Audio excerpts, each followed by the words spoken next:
మహబూబ్ నగర్ జిల్లా వరంగల్లో జరిగే బీఆర్ఎస్ పార్టీ సభను విజయవంతం చేయాలని మాజీ మంత్రి శ్రీనివాస్ గౌడ్ పిలుపునిచ్చారు.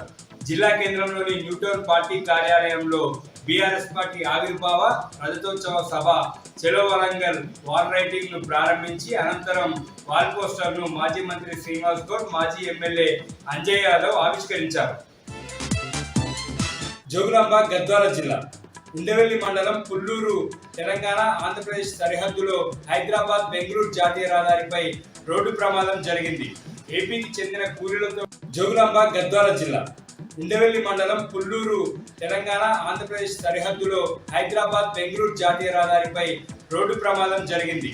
ఏపీకి చెందిన కూలీలతో వెళ్తున్న ఆటోని లారీ ఢీకొట్టడంతో ఒక మహిళ మృతి చెందగా మరో నలుగురికి తీవ్ర గాయాలయ్యాయి. గాయపడిన వారిని చికిత్స నిమిత్తం కర్నూలు ప్రభుత్వ ఆసుపత్రికి తరలించారు. మానవపాడు మండలంలో వ్యవసాయ కూలీ పని నిమిత్తం వచ్చి తిరుగు ప్రయాణంలో ఏపీకి వెళ్తుండగా ఈ రోడ్డు ప్రమాదం జరిగింది.